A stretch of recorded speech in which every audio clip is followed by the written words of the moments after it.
Welcome, everybody. This is Joanne Waldman. I'll be moderating our call today, our professional development call, number 142. I just love saying that every time. We've been doing this for a long time. Hopefully they're getting better and better. I think they are. I just want to remind everybody that you're going to be muted. If you have a question or a comment, either raise your hand or type it into the question box. Corinne is here, and we're going to be managing the questions in the call together today. So let me start off by asking if anybody has any wins, shares, or breakthroughs. Would love to hear what's going on in your retirement coaching world. All right, I see one hand already. That's great.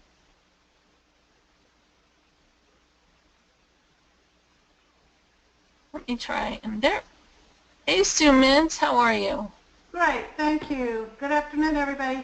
I just wanted to thank, and forgive me, I forget her name, who asked that Robert Laura speak to us last month. I thought he was great, and I have taken advantage of his offer that he offered to us, and I'm wondering if anyone else has.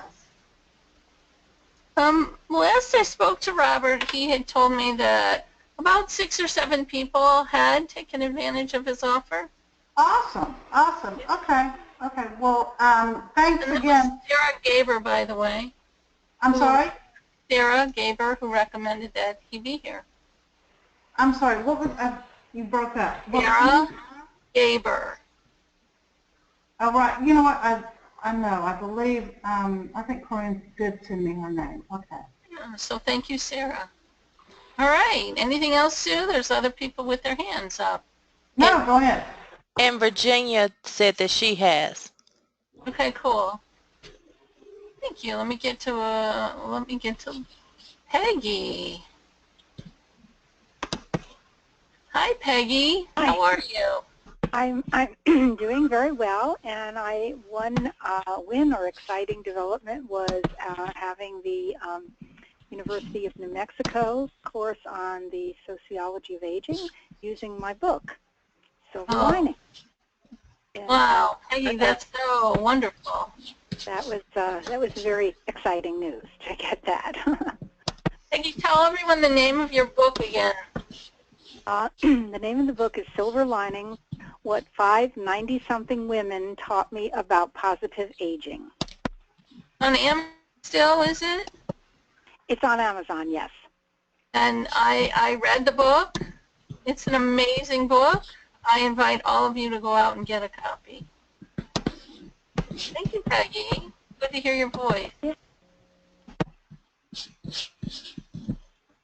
Okay. Couple more people. Let me get to Liz. Liz Hollis. Yes. Hi, I wanted to say that I also bought the Retirement Options course, and I'm going to be delivering it on June 29th at a senior place where I've been doing life coaching for 6 years. So I'm going to try it out there and see how it flies. All right. Let us know what happens. I will. It's nice to have something canned. It takes away a lot of the work. Say that again, Liz? It's nice to have something canned in a way. It takes away a lot of the work of creating a seminar. So I understand that. Good luck. Let us know. Thank you. All right. Don. Let me get Don in here. Hi, Don. Don Tamlin. You're on mute. There you go. Hi, Joanne. Yeah, we've had a great breakthrough here. So I was a grad of the coaching program last March or so, and I work within a credit union in Canada that has 650 employees. And I've been working with our HR department to deliver a retirement coaching program to the organization. So we held our first, we held a seminar. We've got 7 participants, and we've got 7 through the assessment program. And we're going to do a communal group debrief a week from today, actually. which has been very good. And I've also got one of my colleagues from our HR department to take the coaching program as well. So she's 1 month into it now and very excited. So that's a big breakthrough for us. Oh, wow. That is great. Yeah. So your first clients will be next week? Is that what I heard you say? We've already got our clients, and so we have 7 clients, and they've done the assessment, and we've handed them the guidebook, the retirement options, or what colors your retirement book, and so we're going to do a debrief all together a week,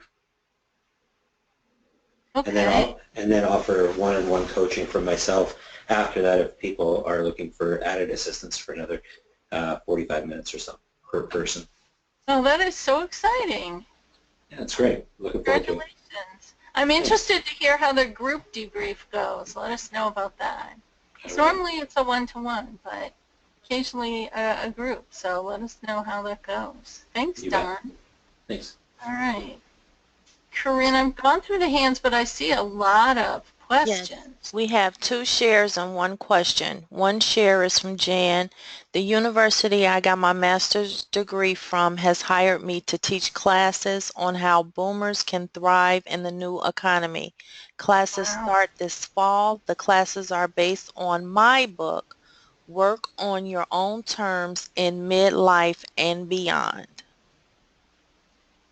Well, congratulations on your book. We'll And have the to have you come talk about it. And the second share is from Virginia. I will be speaking to a group on retirement for women lawyers. Ooh, that's a neat niche. Congratulations. And a question from Teresa. I didn't know about the canned retirement options seminar. Can you send me a link to it? No, I think they were talking about the one they bought from Robert Laura.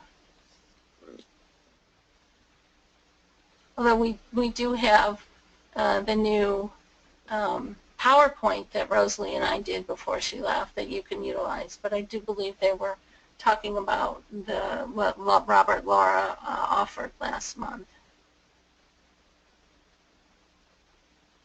And Dixon also took advantage of that program from Robert. Okay. Dick Dawson. Yes. Oh, cool. Let me know how you use it, Dick. I would love to hear. All right. We have 46 people here right now, which is great. Any other questions? Anybody want to raise their hand or put up one, another question for Corinne?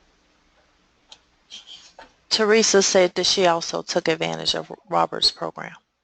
All right. Yeah, I think there were about 6 or 7 people, so love to hear what you think after you start you know putting it out there. All right, I'm gonna move on. But thank you all for sharing. That's great. Most shares we've had in a long time. It sounds like things are moving forward and for a lot of you. So it's very, very exciting news. So more exciting news then for today, who we have with us. I'm excited to say that our guest speakers this month are Bill Storie and Robin Trimingham. And Robin is becoming one of our own RO coaches. I think she's 3/4 of the way through the program. Is that right, Robin? I'm on lesson number 9. All right. Actually, I'm loving every second of it. It's been a very fascinating process and a little bit sneaky because you all don't explain that in order to successfully complete the course, you accidentally wind up working on yourself. You know, any coaching program does that. I always say we can't sell that because nobody would believe us. Well, I can certainly believe it now. Yeah. It's a lovely perk of our coaching program and many other coaching programs as well.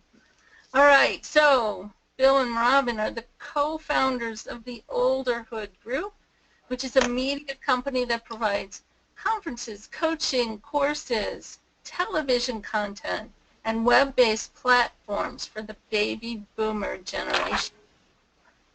They're going to explain how they really stumbled into a global audience that they tell me was craving information, assistance and around retirement, lifestyle, and information. And they're going to share their strategies for understanding and growing our online coaching businesses by providing quality content that this 50-plus age group is really wanting. It's helping them to make the most of the third phase of their lives, the olderhood years. Isn't that a great name? Olderhood. So let me tell you quick little bits about Bill and Robin. Bill is the founder of the Olderhood Group. He's spoken at conferences, trade shows, social events over the years in North America, in the UK, in Bermuda. He's a chartered accountant from Scotland by profession. The founder of modern day coaching, Thomas Leonard, was also an accountant, so there's some kind of great connection between accounting and coaching. And he's had many business articles published in trade magazines and websites around the world. He wrote a self-help book a number of years ago on the study of psychological issues and motivational techniques to encourage sustainable fitness routines, nutrition, and good health, something all the baby boomers and beyond are interested in. He's also hosted and produced 3 television series on retirement issues in Bermuda, where he lives. Now retired Bill enjoys human development research and writing for the Olderhood Group online platforms. And Robin is the creative director of Olderhood Group and the editor of olderhood.com. In addition to her blog writing, she's responsible for the site design, product development, research, and marketing. She also writes podcast and videocast material for the Olderhood Facebook platforms. Robin is a down-to-earth public speaker who's participated in conferences, podcasts, videocasts, live television programming, and she's the co-producer and host of Resetting the Wheel, Making the Most of Your Retirement, which is a television show that she's aired for 2 seasons in Bermuda. So I am so excited to have both of you here and share all this amazing knowledge that you've acquired over the last few years. So I'm going to hand it over to Bill and Robin. Well, thank you, Joanne. We're absolutely delighted to be here. Hello, everybody. Bill here. In case you haven't noticed, he's Scottish. I'll translate if necessary. Just raise your hand. All right. So I guess a lot of you might be wondering, what is Olderhood and where in the world are we speaking to you from? We actually live in Bermuda. Bermuda is 600 miles out to sea from the coast of Cape Hatteras, South Carolina. It's physically the second most isolated place on the planet if you're counting point-to-point distance from us to the next settlement. The most isolated place is actually in Tibet. So we were really, really shocked when we discovered that we had access to a global market for real from where we're actually sitting. I think we should start, Corinne, by having the next slide, and we'll tell you a little bit about how Olderhood began. Bill will explain in more detail. He was a VP for a local bank, and they had come to him and offered him an early retirement package.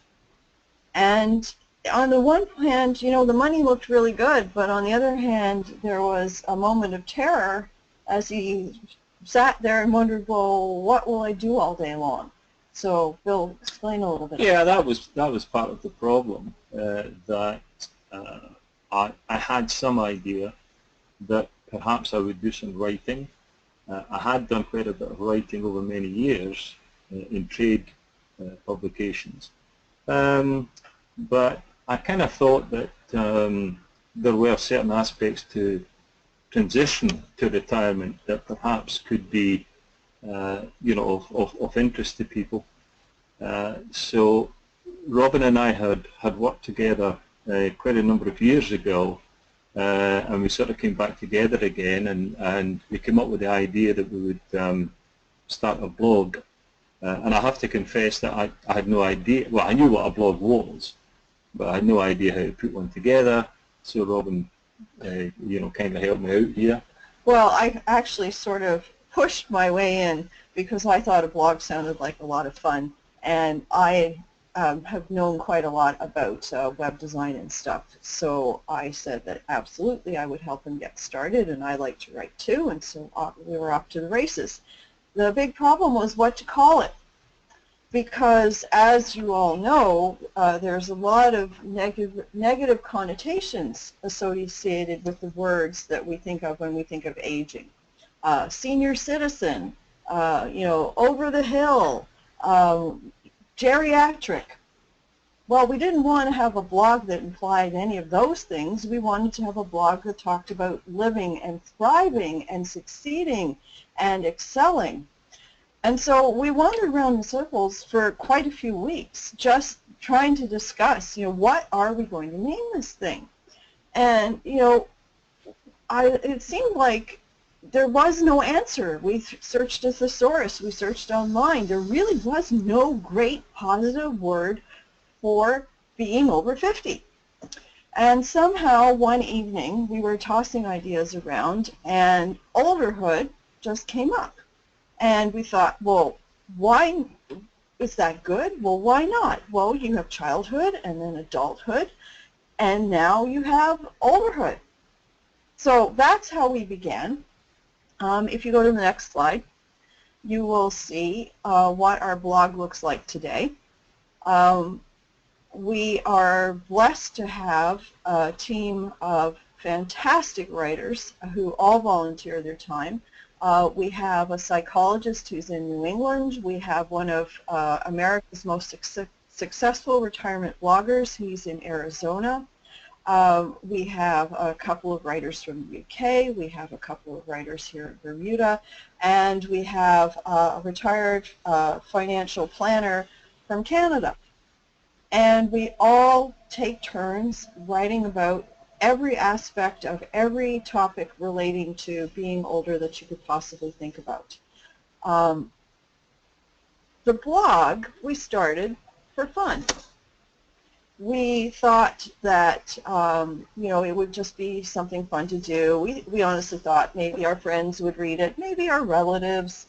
It's done on WordPress, and you might, if you're not familiar with WordPress.com, you might want to write that word down. WordPress, it has an amazing service where you can start a blog for free. And when I say free, it's absolutely free. There are basic templates available, not quite as fancy as this one, but if you read the directions and you're somewhat internet savvy, you could start a blog on a weekend. So this is something that anybody listening can hypothetically do, and if you're not sure about the technology yourself, I'm sure you have a relative who could help you out. Our template is a little bit fancier because we wanted to look more like an online magazine. We do pay a little bit for this, but it's not prohibitively expensive. And with blogging, you get out of it exactly what you put into it. You know, high quality material going in, good quality coming out, and it's a little bit easier to build a following because you have good content. As we grew, there have been quite a lot of changes in what we were doing. And, you know, at some point we thought, well, we're growing but not terribly fast. Maybe we should get a Facebook page. And we had quite a debate between the two of us as to whether a Facebook page would be worth the trouble, because if you read about Facebook in the marketplace, it's a great place for chatting and seeing photos of your friends and all that, but could it have a business application?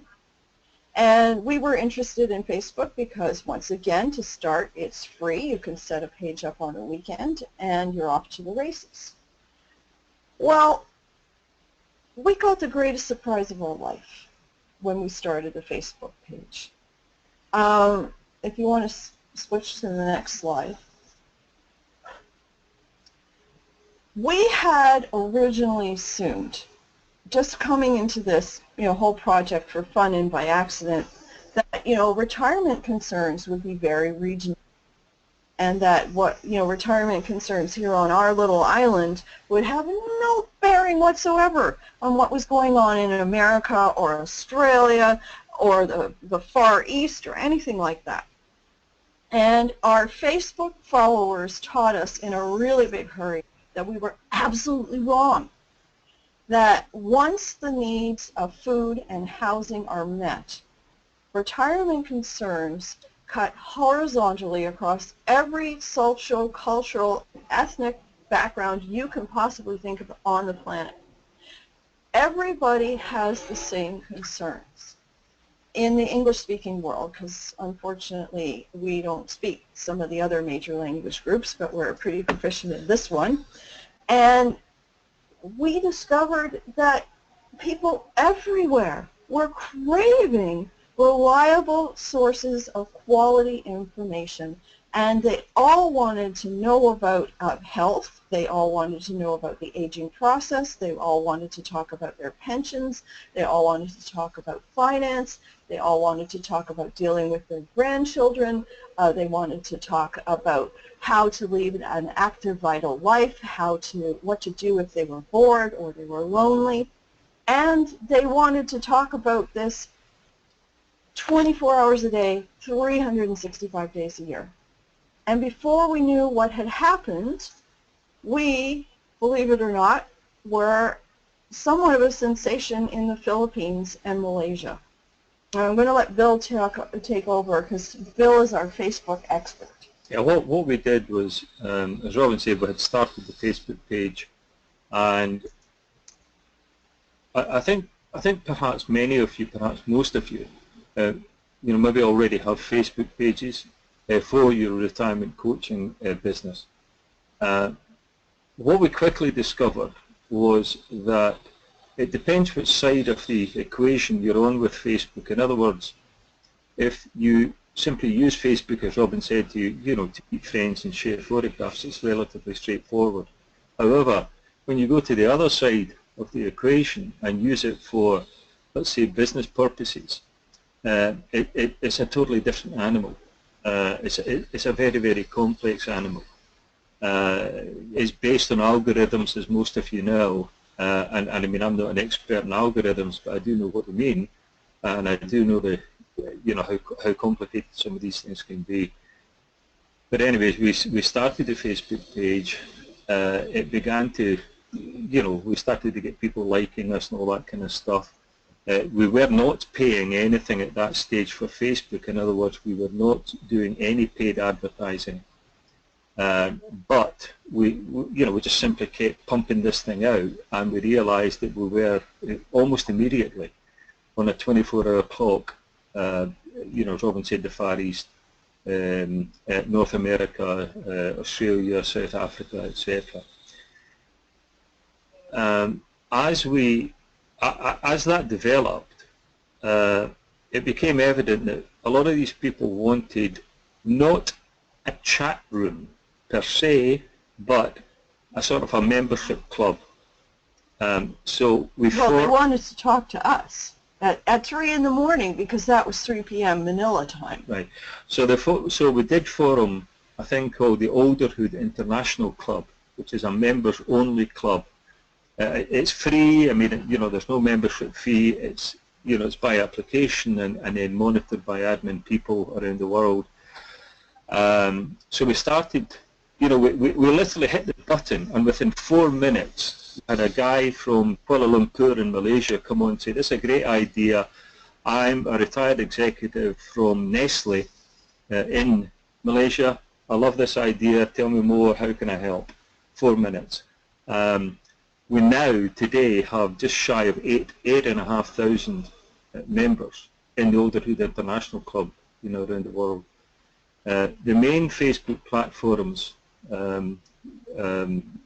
if you add everything up, including the club, including that OIC, we've got about just shy of 70,000, followers, members, etc.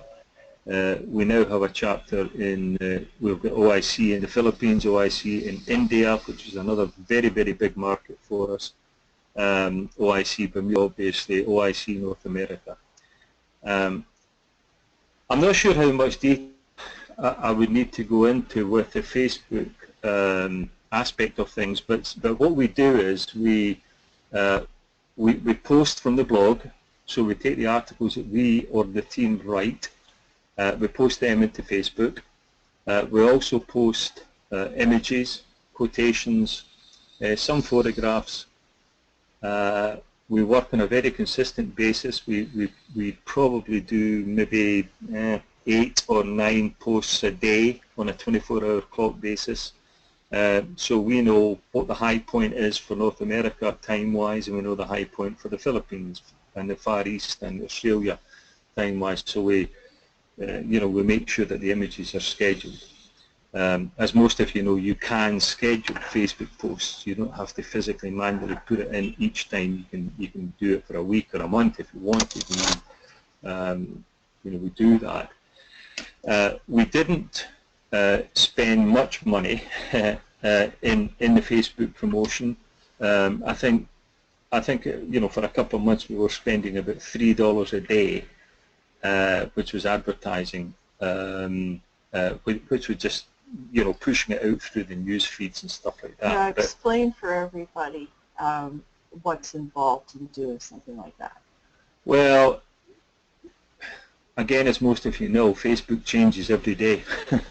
At one point, we were actually on one of the global business development teams of Facebook, and one of the complaints that everyone on the team had was that Facebook decides to make changes to Facebook overnight and doesn't tell anyone, including the global business development team, and that made it extremely difficult to track and to follow. But nonetheless, we did put some advertising up which went into news feeds. As most of you know, there are different ways of doing that nowadays. You can take a particular post, you can boost it, but to be honest, trying to keep up to speed with Facebook is very difficult. We do follow some social media experts. There's tons of them. Some of them, it ranges from the good, the bad, and the ugly, to be perfectly honest. One in particular that I do enjoy is a guy from San Diego, Michael Stelzner, who has Social Media Examiner, and every week he seems to have really good stuff. So I would encourage you to have a look at that. I can't remember the URL, but it's Social Media Examiner. .com, isn't it? It's something like that, yeah. But that's very good. But as I say, some of them are just, frankly, are just rubbish. The problem, that I've found with Facebook and listening to some of the experts, is that they kind of take you up to the 90% level. They say, you could do this, you should do this. If you do this, you do that. If you do that, you do the next thing. And then you're left at 90%. And then you think, okay, how do I apply that knowledge to my Facebook page? In my little business. In my little business, and you get a 10% gap. And that was a problem. If you go to the next... go ahead 2 slides, Corinne. Yeah, go forward 2 slides. Yeah, there we go.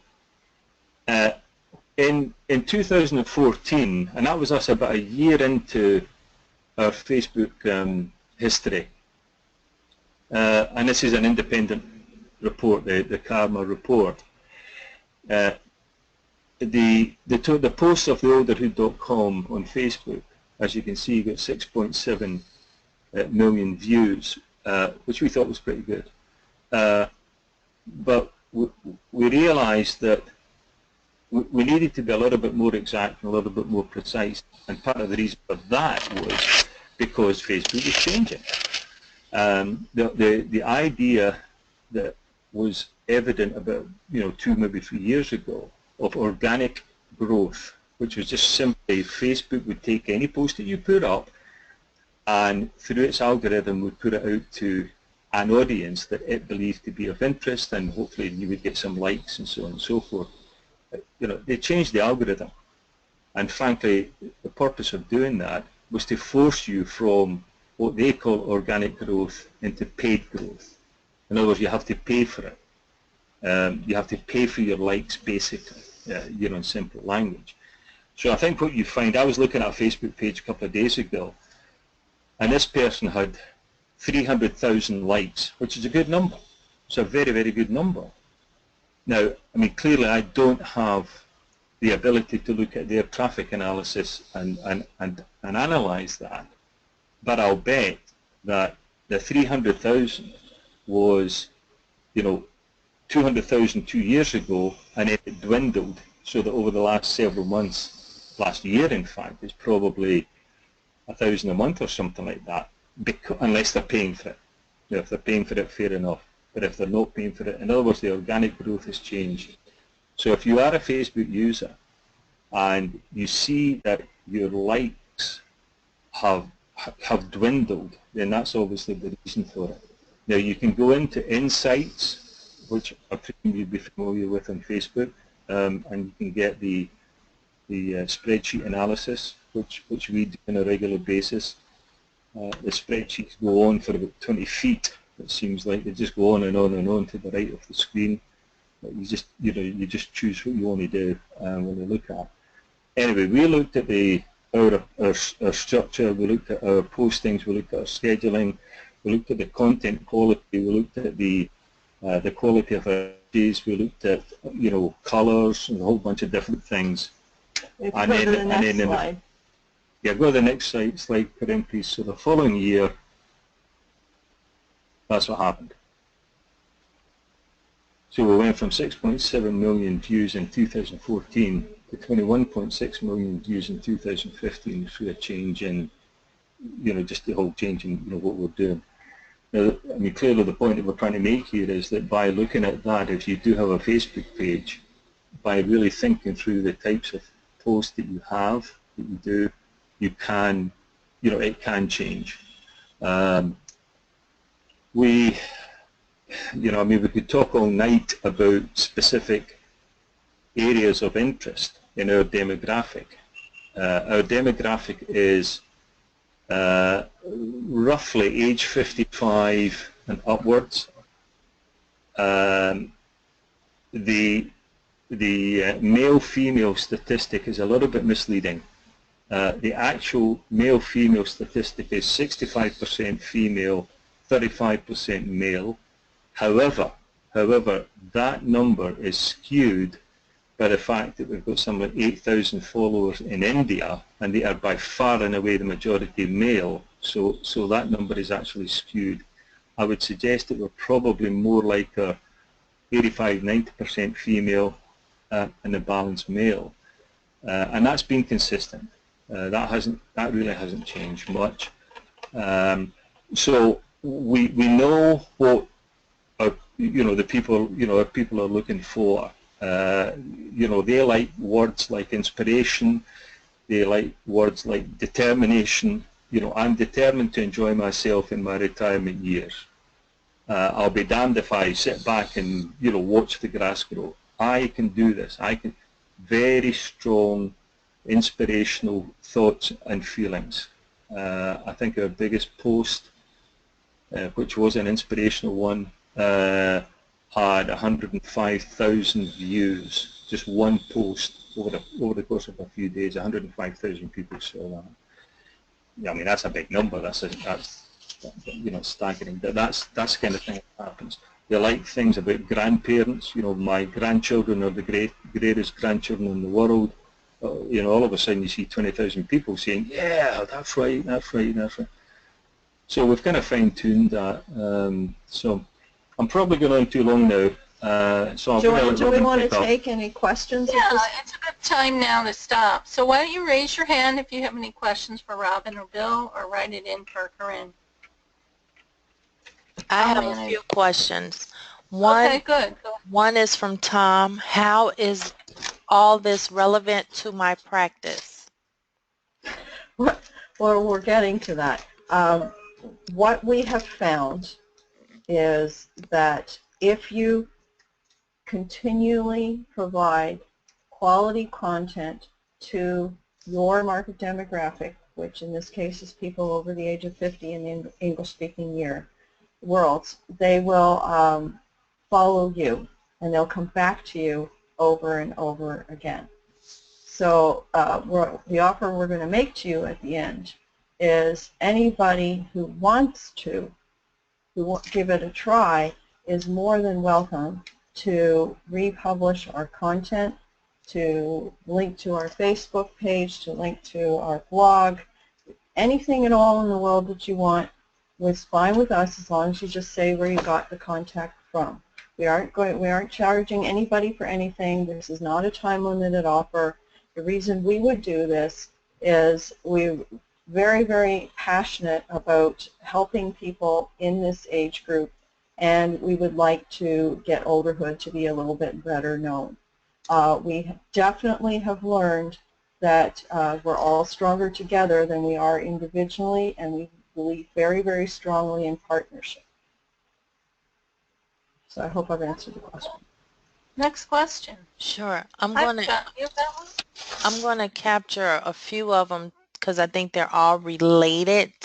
Okay. What is your monetization model? How do you produce income? And how do all those followers translate to dollars? Well, our business model is actually in the process of change because we did start as a hobby and we are definitely now becoming a business. We are attacking the market on several fronts, one of them being local television here on island. We also have a book that's coming out in the fall. It's called The Third Journey, and it is about transforming yourself from the work world into an active vital retirement life. And we're actually starting a consulting company that will offer courses and retreats.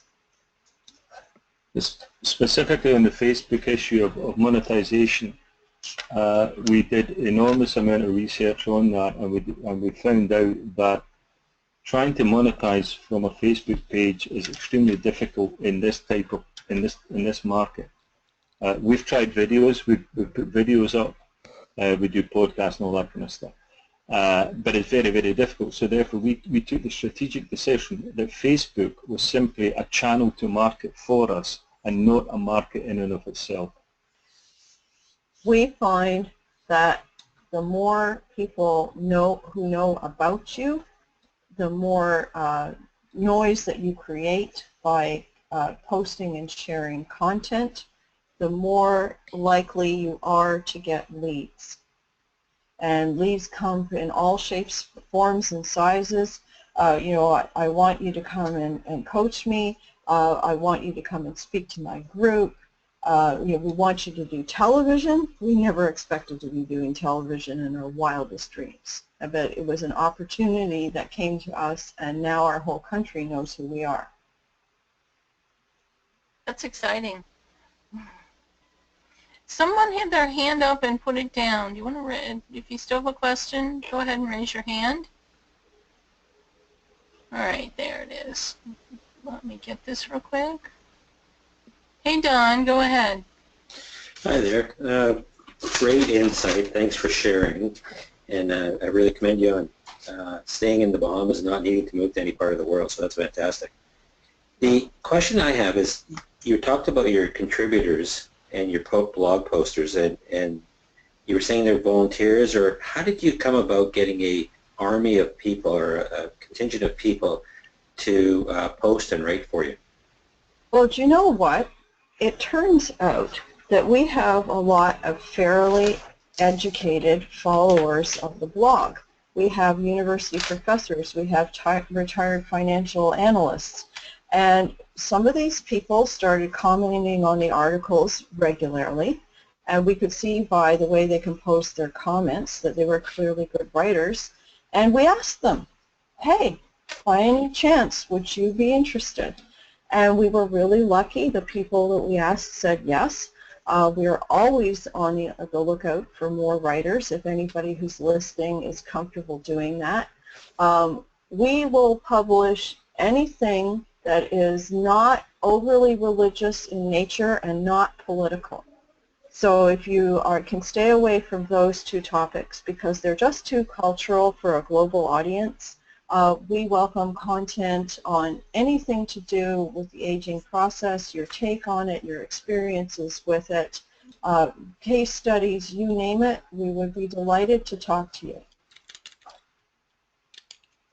All right. Great, thanks. Thanks, Don. Anybody else?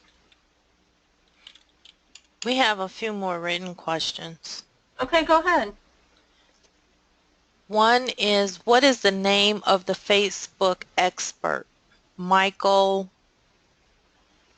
you said? Michael Stelzner, S-T-E-L-N-Z-E-R, I think. It's socialmediaexaminer.com, I believe. Yeah, that's the name of the blog. Okay, and then I have a few more questions. This is going to be relating to the blog. One is, this goes back to when Robin, you mentioned about tying your website to theirs. They say, are you interested in our content? Yes, is the short answer. And then the next question was, what would you say are the top 3 blog interests people have?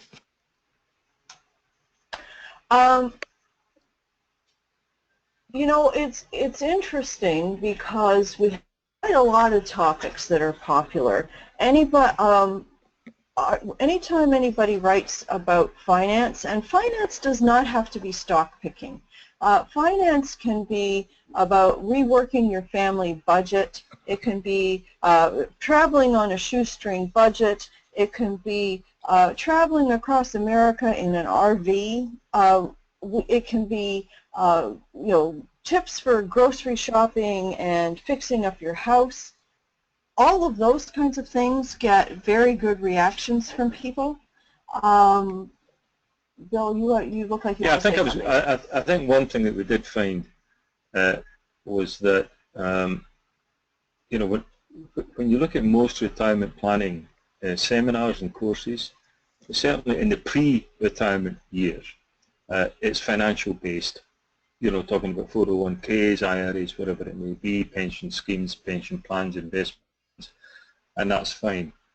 And that would imply that, when you go into retirement, that, finance is, the number one thing in the list. What we've found, and certainly the studies that we've looked at, it just isn't.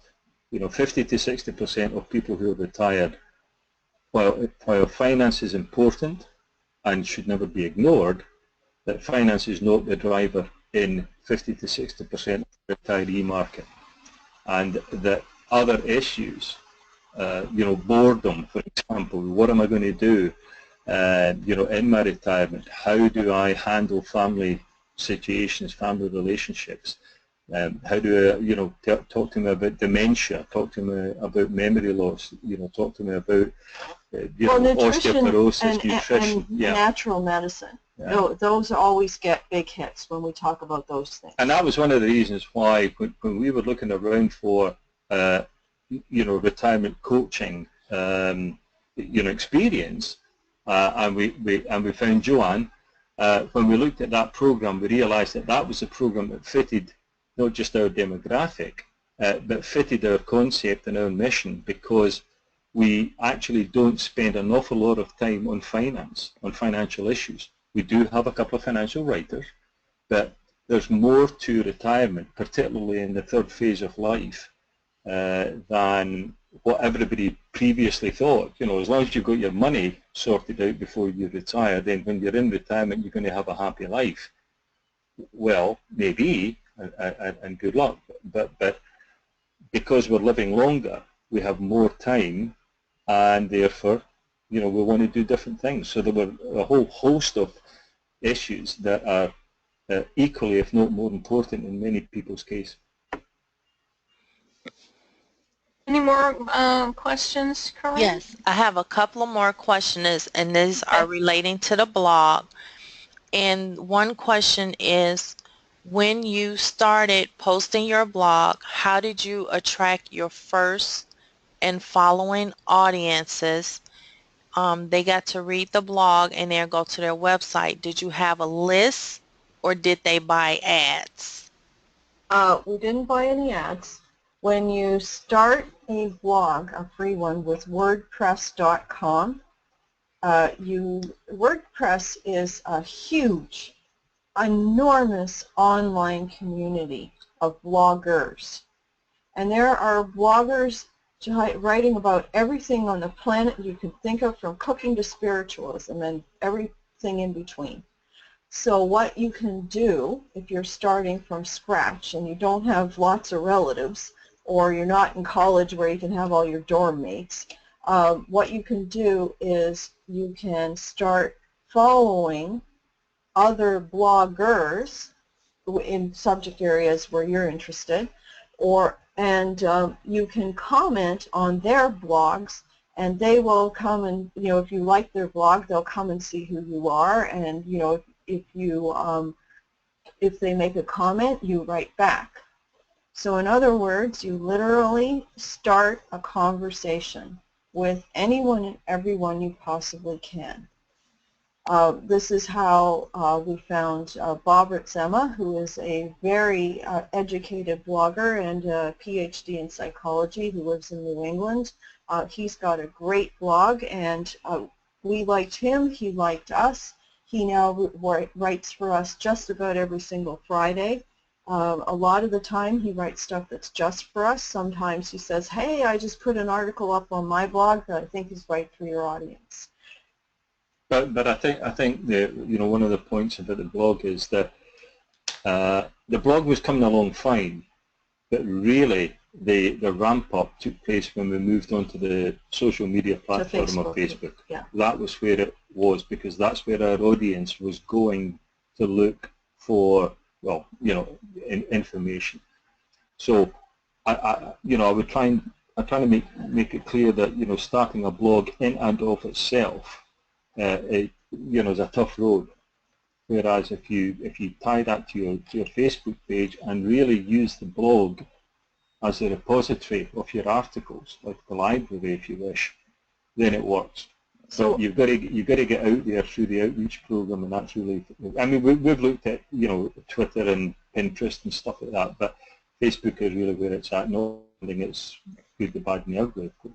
So to be really clear, what you literally do is you start your blog, you write your article, and after you have published your article, you go to your Facebook page and you republish your article on your Facebook page.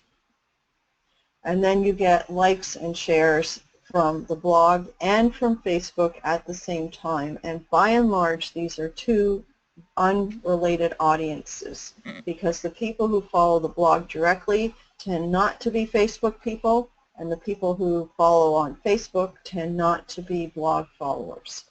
The other interesting thing is, and this may blow a couple of people's minds, 65% of the people in our demographic who follow us on Facebook are following us on their cell phones.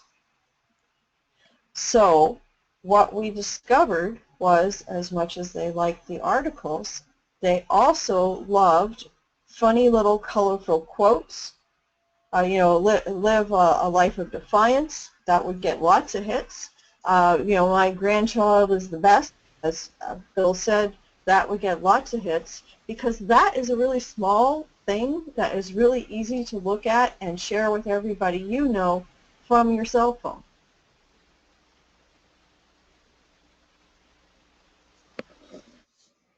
All right. Why don't you continue on with your talk? You've got about 6 more minutes or so. Let's go with that and see where we are then. Corinne, do you want to jump forward to the next slide? So that's just us on a TV show that's called Resetting the Wheel. We've done a second season of television with a different television station, and that new show, which is probably going to start airing in the next month or so, is also called The Third Journey. So what we're doing there is the more times that you can bring the same concept to the marketplace or to your audience, the more power there is behind your concept. So we now have a show called The Third Journey. We have information about The Third Journey on our website, and we have a book coming out in the fall called The Third Journey. So everything builds on everything else. The more that you connect the things that you're doing together, the more you intertwine or weave them, mesh them together, the more successful you will be. Can you go on to the next slide? Mhm. So one of the questions that we get asked is, why does Olderhood keep growing? We keep growing because rather than focusing on making money, how much income are we generating, we are focusing on creating a world that works for all. And we are, interested in and pursuing every last opportunity that comes to us that helps us grow and helps us create a world that works for all. So you can go to the next slide.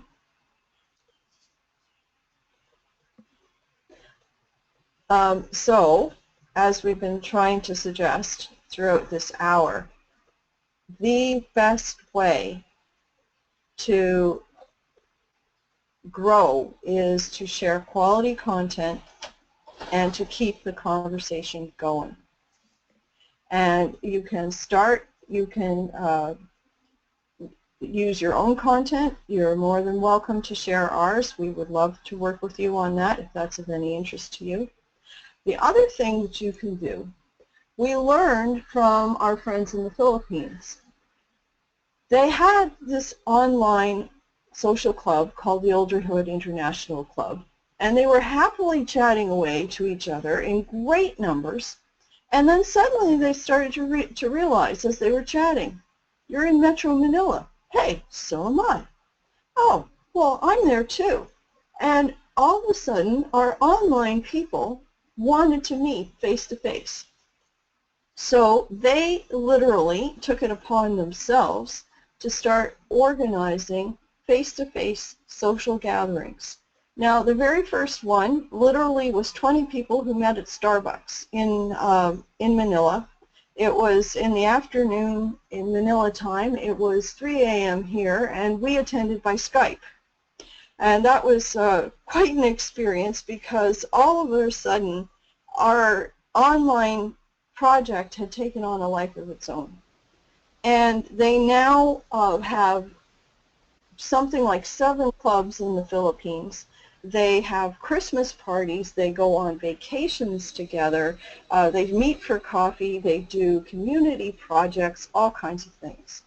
And what they taught us was that there was a great deal of synergy out of these face-to-face meetings.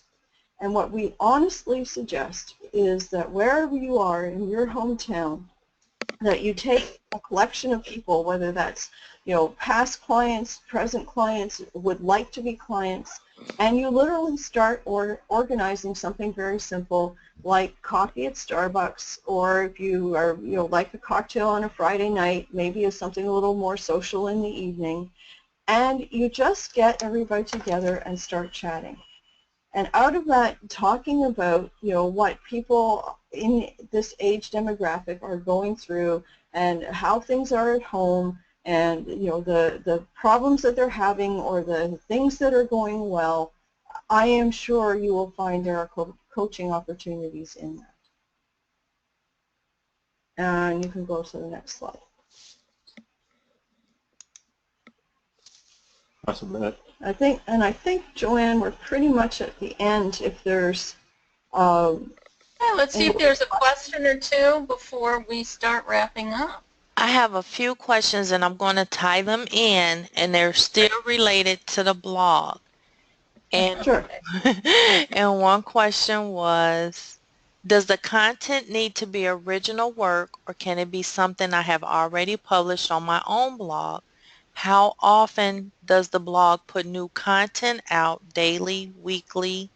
And then finally, how much time do you spend reading and commenting on blogs and posts? Okay, first question, as long as you wrote it yourself, as long as you are the author, it's fine with us if it appeared on your blog in the past, but if you send it to us, you must have written it yourself. It's fine if you're quoting other sources, but you must just, if you're saying you're quoting Dr. So-and-so's study, then you must also give a link to the study. We play very, very fair. This is a very ethical site. Number two, we publish something new 5 days a week. We typically publish in the evening when people are home. We find that even, people who are retired have very busy lives. They're out running around all day long. And I'm sorry, what was the third question? The third question was, how much time do you spend reading and commenting on blogs and posts? Oh, okay. So Bill has more time for that than I do at the present time, just because of the way our workloads are structured. Bill, you're on Facebook, what, a couple hours a day? Oh no. Facebook management is probably 5, 6, 7 hours a day because of the Olderhood Club, because we monitor posts, etc., and then we're reading research material, research articles, and so on and so forth. So yeah, several hours a day. It doesn't have to be. But not, I just not have the straight. time. You coming and going. Yeah. 5 o'clock in the morning, I'm speaking to Manila. 8 o'clock in the morning, I'm speaking to New Delhi in India. No, I mean it goes all day because I've got the time. There's no rule to this. I would say if you're wondering how to break into this, if you go to WordPress, and WordPress will allow you to search for blog topics, and if you say, for example, if you picked cooking, you would find there were thousands of cooking blogs, so you'd have to narrow it down and say, okay, well, I'm only interested in apple pie today, and then up will come blogs talking about apple pie. And you'll find there's a huge diversity of quality out there, and just start, commenting on the ones you actually like. Right, I'm gonna have to interrupt here, and we're gonna have to start wrapping up. Thank you so much, so much. Sorry, Joanne, put up the last slide because it has Bill's email address. Okay, I'm going to the last slide. There you go. There you go. So anybody who has more questions, would like to talk to us more about the blog or writing or anything at all that we've touched on today, please feel free to write to this address, and that's Bill's address, and it doesn't matter if the question is for Bill or for me, one of us will get back to you. Beautiful. Thank you for sharing that. Well, again, thank you for all the interesting facts and information, and I know, I hope that many of the coaches will utilize your content, think about what you said, start their own blog if they don't already have one. So thank you so much for that. I just want to say at the end of the call there's an exit questionnaire.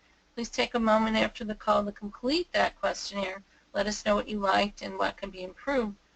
Our next professional development call is Wednesday, June 1st at 5 p.m. Eastern. So any one last thought, if the coaches want to do one thing to move their business forward, what would you suggest?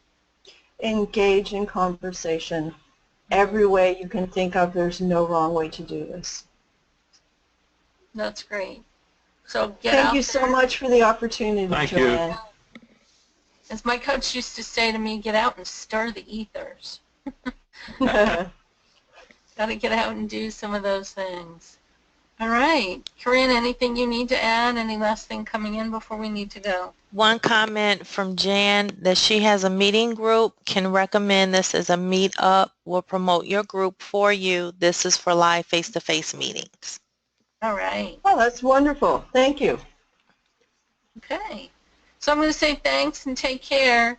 Thank you very much. Take care. You know what happens with all this, all our coaches, And again, thanks Robin and Bill. Very inspirational. Very wonderful that you're getting, you know, millions of people to look at your content. I think it's very inspirational for all of us. So, bye everyone. Thank you. Thank you. Bye-bye.